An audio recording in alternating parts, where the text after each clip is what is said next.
people today, 10 years later, they're still affected by the crisis, various people in different ways, but they're not as affected as they were in 2009 or 2010. Has that confidence come back? Yeah, but it comes back slowly.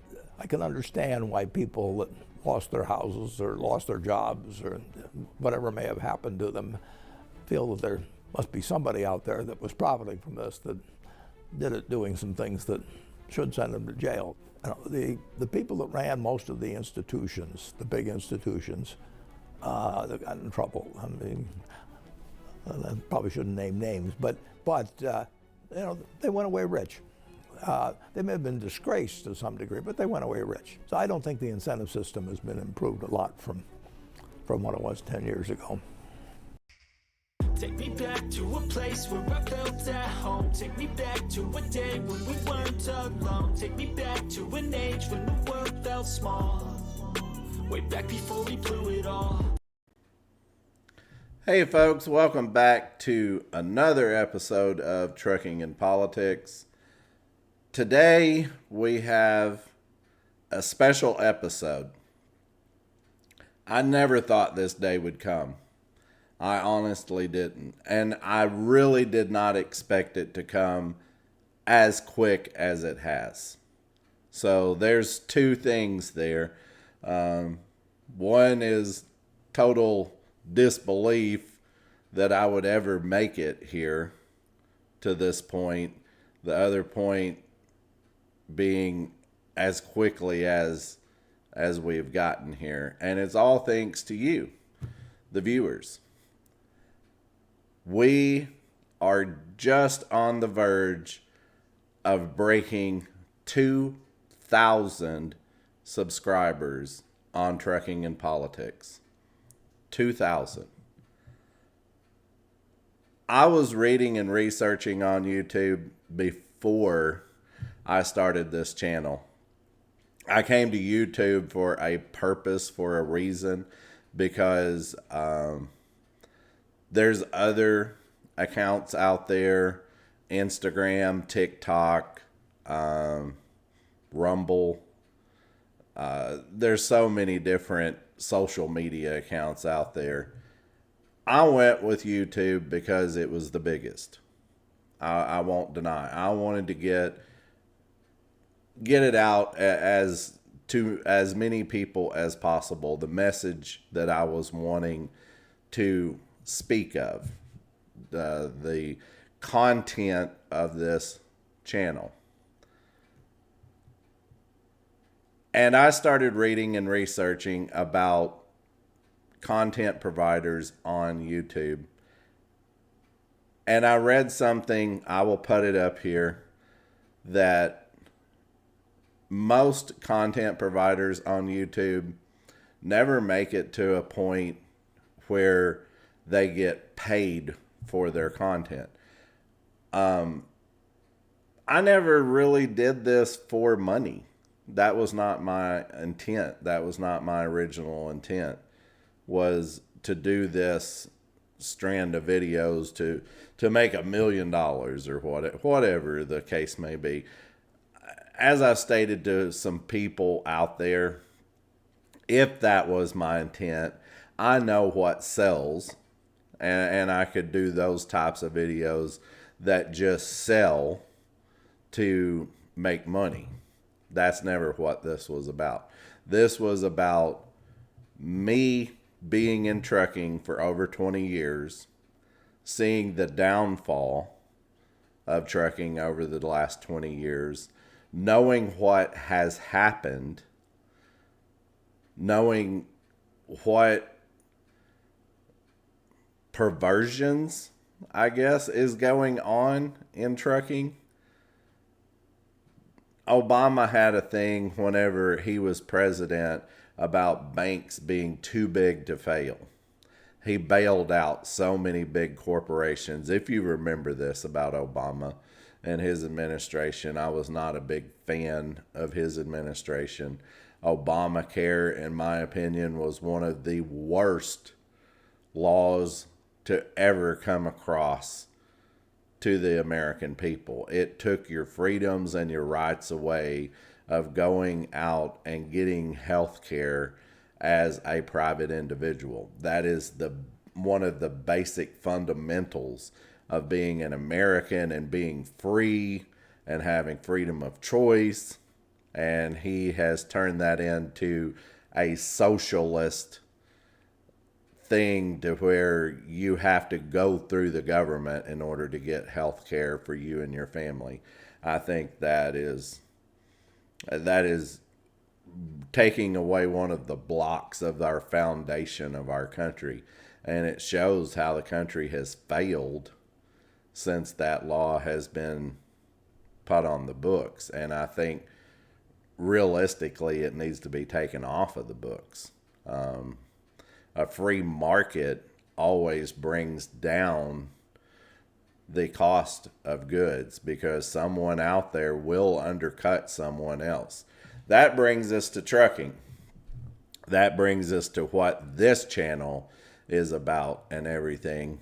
And I've heard so many people say in the 1980s, whenever Jimmy Carter deregulated the country, the trucking industry rather, he gutted the country.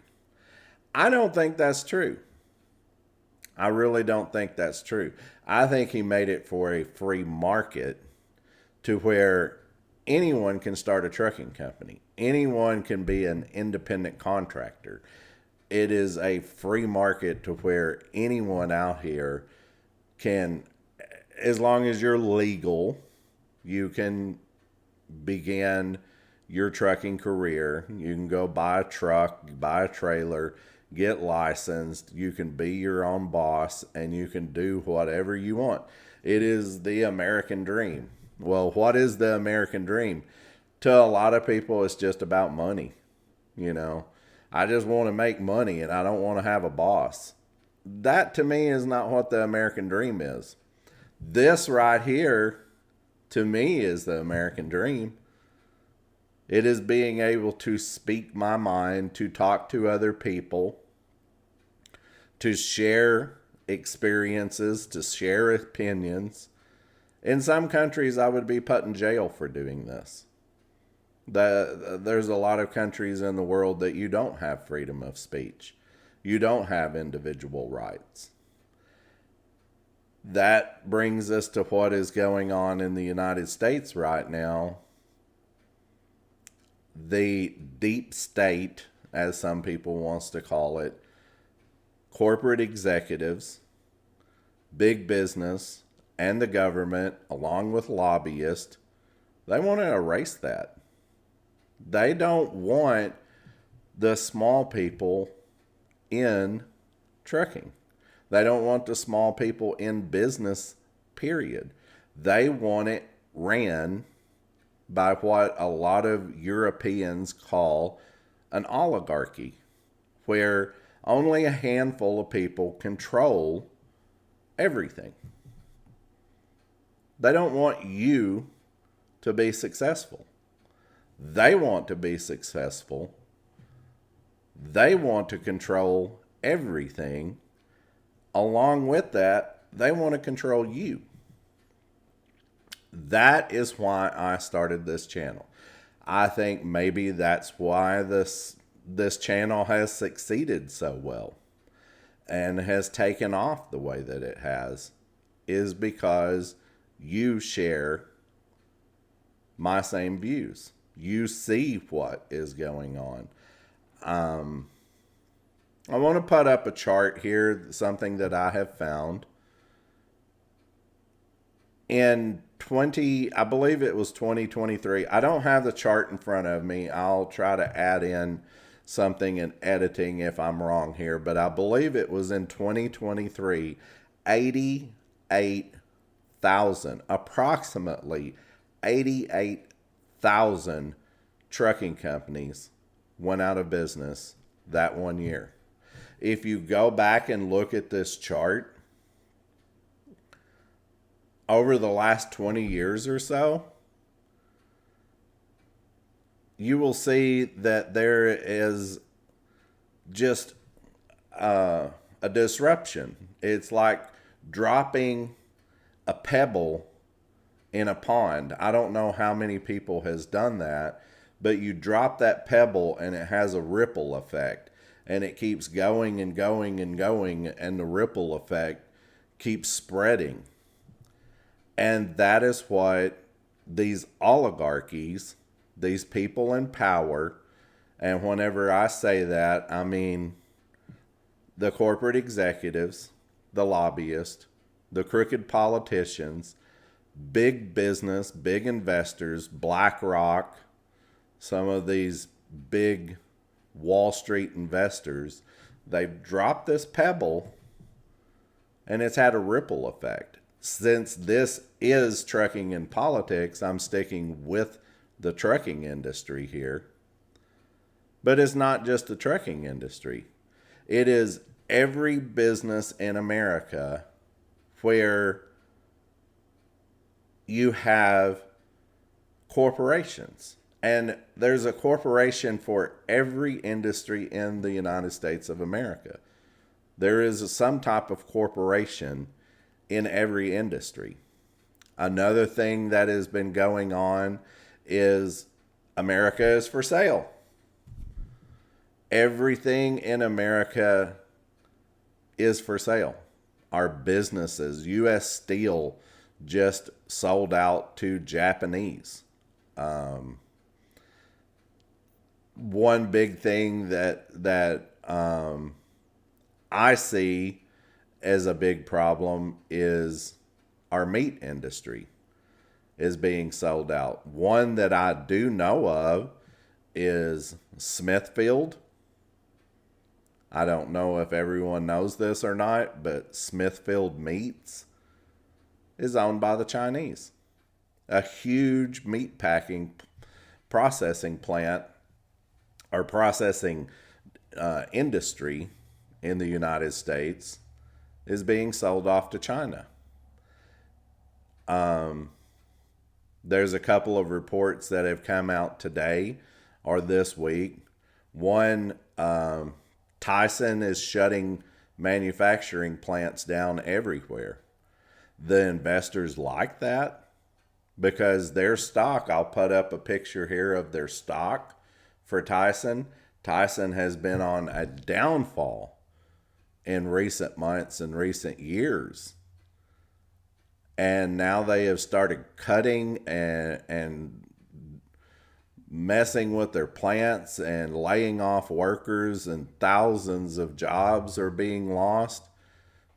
So it made them more streamlined to where they could get their profits back up. Investors love that. What about all the people that have lost their jobs? Well, investors don't care about that.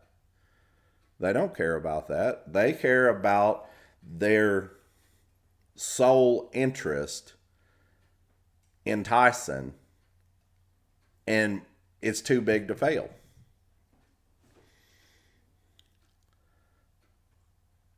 That was something else from the Obama administration. Remember that about Obama bailing people out? They're too big to fail. We've got to save them. Why? Why don't you just let them fall? Why don't you let them fail? Well, because investors. And it's very simple. The investors give money to lobbyists. The lobbyists give money to the politicians. The politicians, in turn, scratch the backs of the investors. The investors can't give the money straight to the politicians because there's laws and rules about that. So they sidestep it and they make these lobbyist firms. It's weird. There's a lot of lobbyists in trucking. I don't know if you guys know this or not. One that I don't speak of much on the channel. I don't speak much of them at all, but I will put up a screenshot here. One of the biggest lobbyists in the United States for trucking is OOIDA. OOIDA is looked at so good in so many truckers' eyes, and they think, oh, OIDA's here because they're for the owner-operators and the independents. They are the good guys. They want to help us out. They're lobbyists, folks.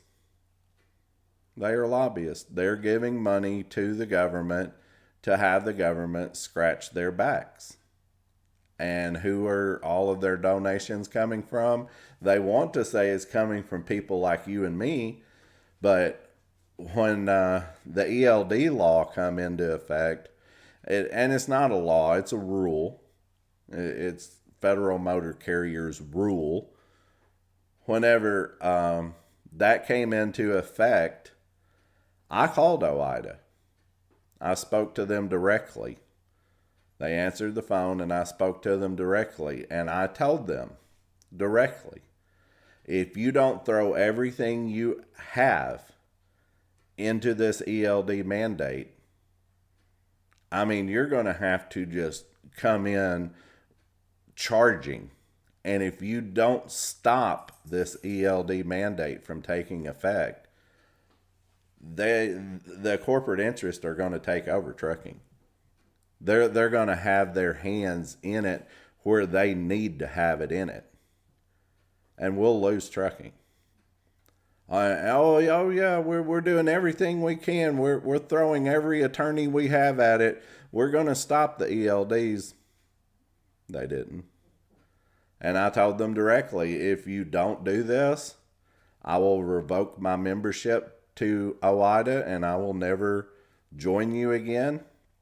And I will never promote your organization again.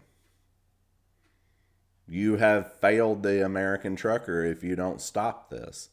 And when it went into effect, I canceled my membership and I never went back. I never looked back. Now, with that being said, if you compare OIDA to the American Trucking Association, yeah, there's not really any comparison, because the American Trucking Association is the anti-American Trucking Association. They want to destroy trucking. They are sellouts to their big investors and their donors. I mean, they don't even have any morals and ethics to them. I mean, they would sell everything there is to trucking to promote their investors and everything. They'd fire every truck driver there is in the United States and put a robot in every truck out here if they could. That's the way I feel about them. OIDA is not as bad as them, but they're still a lobbyist firm. And I don't agree with that. That's where this channel and everything I do ties in to all of this, because this is what I want to stop. I've got big hopes. I've got big dreams. And I can't do it by myself. And that's why I am so thankful that so many people are watching my videos. And it shows that I want us to get as big as we possibly can. Get as many folks on this platform as we can. And let's make a real ground effort trucking grassroots movement and try to change trucking. One thing that you can do, one commenter brought up a comment a couple of videos ago and said, well, what can we do? How can we be of some assistance? And I mean, we're here, we subscribed, we're commenting and everything. We support you and your ideas and everything. But what can we do? Well, what you can do is you can start spreading the word. This is one thing that you can do. You can start spreading the word, getting it out there as much as possible. Don't work for mega carriers. If they are on the stock market, don't work for them. We don't need to work for these companies. That's my opinion. We don't need to work for them. If they're that big and they are run by the corporations and the investors and the politicians have got their hands in all of it, the biggest way that we can make an impact is don't go to work for them. I know right now, I'm in a situation, my truck is down. I've done videos about me finding out some problems with my truck, and I'm having to go back to company driving for a while until I can get my truck up and running, find out all the gremlins that are in it. I've had the opportunity to go to work for these corporate companies. I won't do it. I won't do it. I don't care what happens. I don't care if I lose my house, I lose my vehicle, I lose everything I've got. I've talked it over with my wife and told her, you know, we stand a chance at losing everything we've got. But I will not work for one of these mega carriers. I won't do it. I won't sell my soul to work for them. And she said, well, that's your choice. And if you don't want to do it, nobody's going to make you do it. So that's where that comes into play. And that's a big thing that you can do is go out here. And I'm not telling to run the drivers down that work for them. You should just talk to them and tell them, hey, you know, this is the downfall of trucking. This is the root cause of the downfall of trucking. Can I help you find a better job? Can I help you find something else? You know, is there something else that we can assist you with to where you don't work for this company? Or can we pull you away from it? Nobody has to tell me. Nobody has to give those directions to me, because I can tell you already, it's not going to happen with me. But that's where all this money and all this stuff is going to, is these big corporations, because they get so big, they're too big to fail. So tying it all in together and closing this video out, thank you for making trucking and politics so big. And with your assistance, we can make it even bigger. We're about to cross over the 2,000 subscriber count, which is just overwhelming to me. I just didn't ever expect that to happen. And like I said, not this soon, not this quick. But we're about to cross the line. And hopefully trucking and politics won't be too big to fail. Hopefully we'll take off and get bigger and better as we go. Thank you all for being here. Thank you all for supporting the channel. There'll be more to come. Stay tuned.